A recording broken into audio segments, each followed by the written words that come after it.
आऊज़ुबिल्लाहि मिनश्शैतानिर्रजीम बिस्मिल्लाहिर्रहमानिर्रहीम। अस्सलामु अलैकुम डियर स्टूडेंट्स। तो चले शुरू करते हैं। आज है हमारा लेक्चर नंबर 21 और लेक्चर नंबर 21 में हम स्टडी करेंगे रेजिस्टेंस, रेजिस्टिविटी एंड कंडक्टिविटी। ये तीनों चीज़ें जो हैं ये आप ओहम्स लॉ में इसको पहले स्टडी कर चुके हैं, लेकिन यहाँ पर हम ज़रा इसको ज़्यादा डिटेल के साथ स्टडी करेंगे। रेजिस्टेंस, रेजिस्टिविटी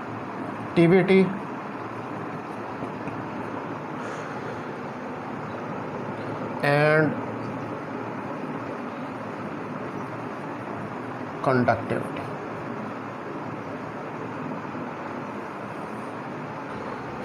आज का हमारा ये टॉपिक है लेक्चर नंबर 21 का, इलेक्ट्रिसिटी एंड मैग्नेटिज्म 1 कोर्स आपका सरगोदा यूनिवर्सिटी का। तो अगर हम पोटेंशियल डिफरेंस जो है दो सिमिलर रॉड्स लें, copper rod and would rod,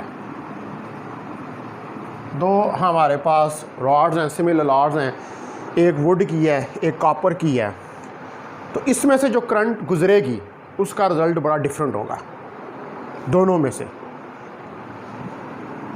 the result of current through both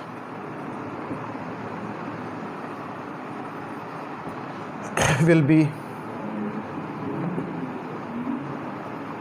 very different. तो ये रिजल्ट जो करंट का वो होगा। Why? Because the characteristic of a conductor, characteristic of conductor क्या है? रेजिस्टेंस। ठीक है जी, कैरेक्टरिस्टिक ऑफ कंडक्टर क्या है? ये कल हमने पढ़ा था। कैरेक्टरिस्टिक ऑफ कंडक्टर किसके बराबर है? रेजिस्टेंस आर के। रेजिस्टेंस आर के बराबर कैरेक्टरिस्टिक ऑफ द कंडक्टर। तो हम किसी कंडक्टर में से किस तरह इलेक्ट्रिक करंट को फ्लो कराते हैं? हम उस कंडक्टर के एंड्स के अक्रॉस अप्लाई करते हैं पोटेंशियल डिफरेंस। वो पोटेंशियल डिफरेंस हम किस तरह अप्लाई करेंगे? वो पोटेंशियल डिफरेंस हम किसी बैटरी की मदद से अप्लाई करेंगे। तो उस कंडक्टर के अंदर से इलेक्ट्रिक करंट जो है फ्लो करना शुरू होगी। अब वुड जो है इसमें से इलेक्ट्रिक करंट फ्लो नहीं करेगा बिकॉज इसकी रेजिस्टेंस बहुत ज़्यादा है। लेकिन कॉपर जो है चूँकि उसके अंदर फ्री इलेक्ट्रॉन्स अवेलेबल हैं और वो कंडक्टेड मटेरियल है, तो उसके जब आप पोटेंशियल डिफरेंस देंगे तो उसमें से ये एक लेंथ L का हमारे पास कंडक्टर है। नेगेटिव पॉजिटिव इसके टर्मिनल हैं और इसके अंदर से इलेक्ट्रिक करंट जो है वो फ्लो कर रही है। तो जब आपने यहाँ पर पोटेंशियल डिफरेंस को अप्लाई कर दिया, तो पोटेंशियल डिफरेंस के अप्लाई करने से क्या हुआ? पोटेंशियल डिफरेंस के अप्लाई करने से इसमें से इलेक्ट्रिक करंट जो उसने फ्लो करना शुरू कर दिया। हमने इसके दोनों एंड्स के ऊपर बैटरी लगा दिया जो V पोटेंशियल डिफरेंस दे रही है। तो हमारे पास ये रेजिस्टेंस R क्या होगी? ओहम्स लॉ कहता है कि V is equal to I R, और R क्या होगी हमारे पास? V over I। ठीक है जी। तो R is equal to V over I। V को हम मेजर करते हैं वोल्ट में और करंट को एम्पियर में। तो ये क्या हो जाएगा? 1 ओहम इसका यूनिट आ जाएगा। 1 ओहम इसका यूनिट आ जाएगा, ऐसा यूनिट। तो जो कंडक्टर हम किसी सर्किट में लगाएं रेजिस्टेंस को प्रोवाइड करने के लिए, कोई ऐसा कंडक्टर जिसको हम सर्किट के अंदर लगाएं रेजिस्टेंस को प्रोवाइड करने के लिए, उस कंडक्टर को हम क्या कहते हैं? उसको हम कहते हैं रेजिस्टर। ठीक है जी। किसी भी कंडक्टर को जब हम सर्किट के अंदर लगाएं, a conductor whose function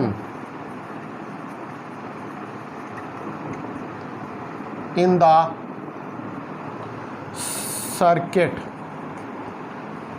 to provide the resistance is known as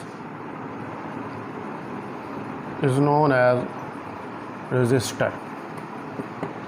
ये क्वेश्चन आ जाता है, ये शॉर्ट क्वेश्चन आ जाता है कि what is the difference between register and resistance. और ये रजिस्टर की जो रेजिस्टेंस होती है। अच्छा, अब एक दूसरी टर्म, ये तो रेजिस्टेंस की बात होगी, थोड़ी सी कल भी हमने पढ़ा था। दूसरी टर्म जो इससे रिलेटेड है वो है रेजिस्टिविटी। रेजिस्टिविटी जो है वो करैक्टरिस्टिक ऑफ ए मटीरियल है, लेकिन वो करैक्टरिस्टिक ऑफ मटीरियल होता है जो कि उस मटीरियल, पर्टिकुलर मटीरियल के ऊपर डिपेंड कर रहा होता है। रेजिस्टेंस तो हर मटीरियल का करैक्टरिस्टिक है, लेकिन रेजिस्टिविटी जो है वो पर्टिकुलर किसी सिस्टम के, किसी मटीरियल के लिए होती है। यानी कि आप उसको आम लफ्ज़ों में ये कह सकते हैं कि रेजिस्टेंस तो तमाम कंडक्टर्स के अंदर होती है, लेकिन रेजिस्टेंस का कम या ज़्यादा होना उसका कहाँ से हमें पता चलता है? रेजिस्टिविटी से, क्योंकि तमाम मटेरियल्स की रेजिस्टिविटी एक दूसरे से डिफरेंट होती है। ठीक है, यानी कि रेजिस्टिविटी पर्टिकुलर मटेरियल के ऊपर डिपेंड कर रही होती है कि मटेरियल या जो स्पेसिमन है आपके पास वो किस तरह का। तो हम अगर रेजिस्टिविटी को डिफ़ाइन करें तो रो हमारे पास बराबर होता है E/J के, और यहाँ पे हमारे पास जो E है वो वोल्ट पर मीटर के बराबर है, और ये करंट डेंसिटी J जो है वो एम्पेयर पर मीटर स्क्वायर के बराबर है। तो ये आ जाएगा वोल्ट पर ampere and that is equal to ohm metre. तो इसको अगर हम वेक्टर फॉर्म में भी लिख सकते हैं तो ये आ जाएगा E=ρJ। इसके ऊपर ये वेक्टर का निशान, ये ओहम्स लॉ ही है। तो ये जो इक्वेशंस हैं हमारे पास, इसको क्या है इक्वेशन 1 और इक्वेशन 2। तो ये वैलिड हैं, वैलिड फॉर आइसोट्रॉपिक मटीरियल्स। ये आइसोट्रॉपिक मटेरियल्स के लिए हैं। आइसोट्रॉपिक मटेरियल का मतलब कि जिनकी electrical properties, isotropic material mean जिनकी इलेक्ट्रिकल प्रॉपर्टीज़ जो हैं वो सेम होती हैं। Isotropic material having same electrical properties, जिनकी सेम इलेक्ट्रिकल प्रॉपर्टीज़ होती हैं, इनको हम क्या कहते हैं? इनको हम कहते हैं कि this is a isotropic material.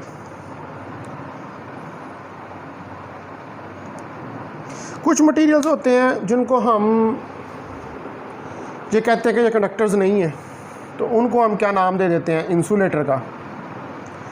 अब प्लास्टिक की अगर आप बात करें तो प्लास्टिक जो है उसकी बहुत लार्ज रेजिस्टिविटी है, तो हम कह सकते हैं कि प्लास्टिक जो है अगर इसकी बहुत लार्ज रेजिस्टिविटी है तो वो इंसुलेटर है, वी कैन से दैट। अब हाउस होल्ड जो वायरिंग होती है उसमें हम नॉर्मली किसको यूज़ करते हैं? प्लास्टिक को यूज़ करते हैं इंसुलेशन के लिए, क्योंकि इंसुलेटर है। लेकिन अगर हम प्लास्टिक को डोप्ड करते हैं, यानी कि इसके अंदर मिक्स करते हैं कोई और केमिकल्स, तो इनकी कंडक्टिविटी जो है वो मैच कर सकती है किससे? कॉपर से। तो कॉपर तो क्या है? कॉपर तो गुड कंडक्टर है। ठीक है जी। तो अगर हम प्लास्टिक के अंदर केमिकल्स को डोप कर दें, ठीक है, अगर प्लास्टिक जो है उसमें हम कोई केमिकल्स मिक्स कर दें या डोप कर दें, if plastic is doped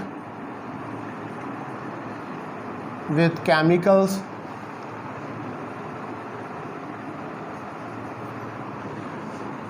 it can show electrical properties like a copper, which is a conductor, जो क्या कंडक्टर। ठीक है, तो ये इस तरह की प्रॉपर्टीज़ को कर सकता है। तो सम टाइम्स हम ये कहते हैं कि कंडक्टिविटी ऑफ मटेरियल, जिसको हम सिग्मा से कहते हैं रादर देन रेजिस्टिविटी, तो कंडक्टिविटी और रेजिस्टिविटी ये एक दूसरे के रेसिप्रोकल हैं। तो हम कह सकते हैं कि sigma is equal to 1 over rho और rho is equal to 1 over sigma. Sigma क्या है? सिग्मा कंडक्टिविटी है, कोई मटेरियल कितना कंडक्ट करता है। रेजिस्टिविटी, कोई मटेरियल कितनी रेजिस्टेंस शो करती है। तो अब हमारे पास ये जो E इज इक्वल टू रो जे, ये वाला रिलेशन था ओहम्स लॉ का। इसके अंदर अगर मैं ये पुट कर दूं 1 ओवर सिग्मा जे, तो ये मेरे पास क्या आ जाएगा? ये मेरे पास आ जाएगा J is equal to sigma E. ये हमारे पास ओहम लॉ की वेक्टर फॉर्म जो है इन टर्म्स ऑफ कंडक्टिविटी जो है वो ये आ जाएगी। अगर हमें किसी मटेरियल की रेजिस्टिविटी का पता है, if we know about the resistivity of the material, then we can calculate its resistance. ठीक है, अगर हमें पता है कि भाई इस मटेरियल की इतनी रेजिस्टिविटी है, तो हम फिर उसकी रेजिस्टेंस जो है उसको कैलकुलेट सकते हैं। If we know rho, then we can calculate, अगर हमें रो का पता है तो फिर हम कैलकुलेट कर सकते हैं आर रेजिस्टेंस। हम आर रेजिस्टेंस को कैलकुलेट कर सकते हैं। तो आप सपोज करें कि हमारे पास एक सिलेंड्रिकल कंडक्टर है, सपोज दैट। अब हम ज़रा रेजिस्टेंस को कैलकुलेट करके देखते हैं।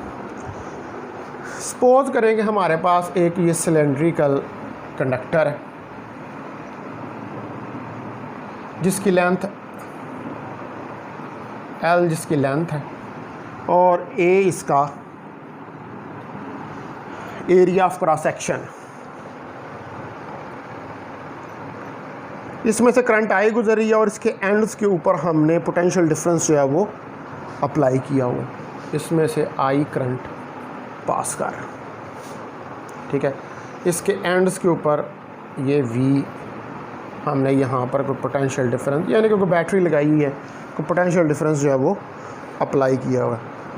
तो हमें पता है कि यहाँ पर जब पोटेंशियल डिफरेंस दिया तो इलेक्ट्रिक फील्ड डेवलप होगी, वो V ओवर L के बराबर होगी, और करंट डेंसिटी हमारे पास J ओवर I के बराबर होगा। ठीक है जी, ये चीज़ आ जाएगी हमारे पास। और हमारे पास रो जो है, rho is equal to E over J के बराबर है। तो V over L over I over A, E और J की वैल्यू मैंने यहाँ पर सब्स्टिट्यूट कर दी। ठीक है जी, तो आप इसको आप रीअरेंज कर लें, इस इक्वेशन को आप रीअरेंज करेंगे तो ये क्या बन जाएगा। इस इक्वेशन को आप रीअरेंज करेंगे तो हमारे पास ये क्या आ जाएगा, rho V over I multiply by A over L। तो V over I by ohm's law, V over I R A over L। ठीक है जी, V ओवर I इज़ बराबर है R के V is equal to I R से। यही हमारे पास ओहम्स लॉ है। तो ये हमारे पास R is equal to rho is equal to R A over L आ गया। और यहाँ से हम R निकाल सकते हैं। ये बात जो मैंने पहले की है, रेजिस्टिविटी भी पता है, रेजिस्टेंस निकल सकती है। तो R rho L over A, ये हमारे पास एक्सप्रेशन आ गया। तो इसका मतलब ये हुआ कि हम जो है वो रेजिस्टिविटी का पता हो तो रेजिस्टेंस कैलकुलेट कर सकते हैं। वैसे रेजिस्टिविटी तो कांस्टेंट है, हर मटेरियल की स्पेसिफिक रेजिस्टिविटी होती है। तो अगर रो कांस्टेंट है, अगर रो कांस्टेंट है तो आर हमारे पास डायरेक्टली प्रोपोर्शनल हो जाएगा लेंथ के, और आर इनवर्सली प्रोपोर्शनल हो जाएगा area of cross section of the cylinder के। तो इसका मतलब है कि रेजिस्टेंस जो है वो हमारे पास दो चीज़ों के ऊपर डिपेंड करती है। रेजिस्टेंस हमारे पास किन दो चीज़ों के ऊपर डिपेंड करती है? रेजिस्टेंस एक लेंथ ऑफ कंडक्टर, जितनी ज़्यादा कंडक्टर की आप लेंथ बढ़ाएंगे उतनी ज़्यादा रेजिस्टेंस बढ़ेगी। ऑब्वियसली ज़्यादा लेंथ होगी, ज़्यादा एटम्स होंगे। रेजिस्टेंस क्या है? बेसिकली ये होती है opposition to the flow of electron. और ये opposition to the flow of electrons कहाँ से आता है? ये opposition towards the flow of electron जो एटम्स प्रेजेंट होते हैं उस मटेरियल के अंदर, उनकी वजह से आता है। इलेक्ट्रॉन्स उस मटेरियल के एटम से जाकर टकराते हैं। वो atoms as a harmonic oscillator act कर रहे होते हैं। क्यों? क्योंकि वो अपनी मीन पोजीशन के अबाउट वाइब्रेट कर रहे होते हैं। तो आप जब इलेक्ट्रिक करंट गुजारते हैं तो क्या है, वो फ्री इलेक्ट्रॉन्स हैं। कांस्टेंट करंट जो है वो कंडक्टर्स में गुजरती है, हमारे पास बहुत ज़्यादा फ्री इलेक्ट्रॉन्स होते हैं। वो फ्री इलेक्ट्रॉन्स जाकर इन एटम्स के साथ टकराते हैं। ये एटम्स जो हैं वो रेजिस्टेंस शो करते हैं इलेक्ट्रॉन के गुजरने में। तो इसकी वजह से हमारे पास किसी भी मटेरियल के अंदर रेजिस्टेंस होती है। और ये इलेक्ट्रॉन्स का बिहेवियर डिफरेंट होता है एटम्स की बुनियाद पे, कि वो जो एटम्स हैं वो किस तरह बिहेव कर रहे हैं उस मटेरियल में, वो उस चीज़ को रेजिस्टिविटी जो है वो हमें बताती है। तो अगर आप लेंथ ऑफ कंडक्टर डाल देंगे तो ज़्यादा फासला कवर करना पड़ेगा इलेक्ट्रॉन्स को, तो रास्ते में उनके ज़्यादा फासला कवर करते हुए ज़्यादा एटम से टकराव का चांस है। तो जितने ज़्यादा एटम से टकराव का चांस होगा उतना ज़्यादा जो है इस चीज़ की पॉसिबिलिटी है। ठीक है जी, उतना ज़्यादा इस चीज़ की पॉसिबिलिटी है कि वो इलेक्ट्रॉन्स को रोकेंगे और कंडक्टर की रेजिस्टेंस जो है वो बढ़ेगी। इसी तरह अगर एरिया ऑफ क्रॉस सेक्शन छोटा हो, एरिया ऑफ क्रॉस सेक्शन अगर ए स्मॉल हो, ए स्मॉल, तो रेजिस्टेंस को क्या होगा? एरिया स्मॉल हो तो रेजिस्टेंस इंक्रीजेस, और अगर एरिया लार्ज हो तो रेजिस्टेंस डिक्रीजेस, इनवर्सली प्रोपोर्शनल।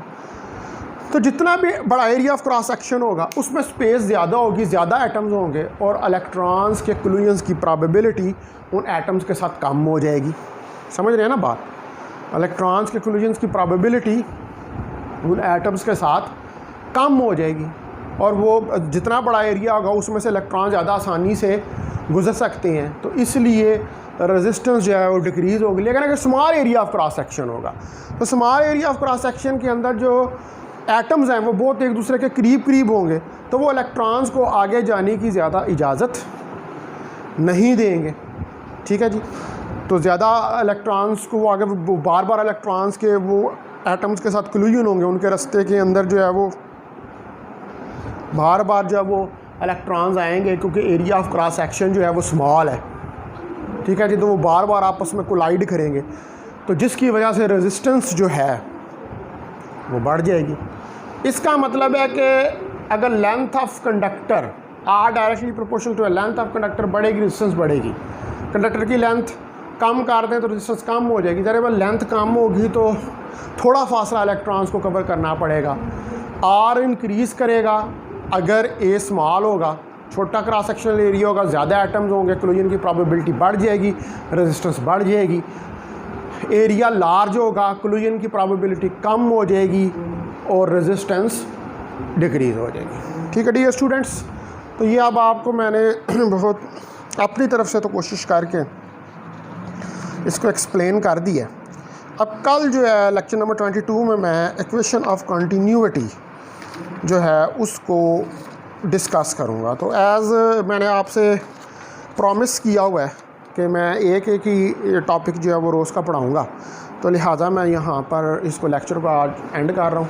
अपना बहुत ख्याल रखें, अपने वालिदैन का बहुत ज़्यादा ख्याल रखें। खुदा हाफिज़। अस्सलामु अलैकुम वरहमतुल्लाहि वबरकातुहू।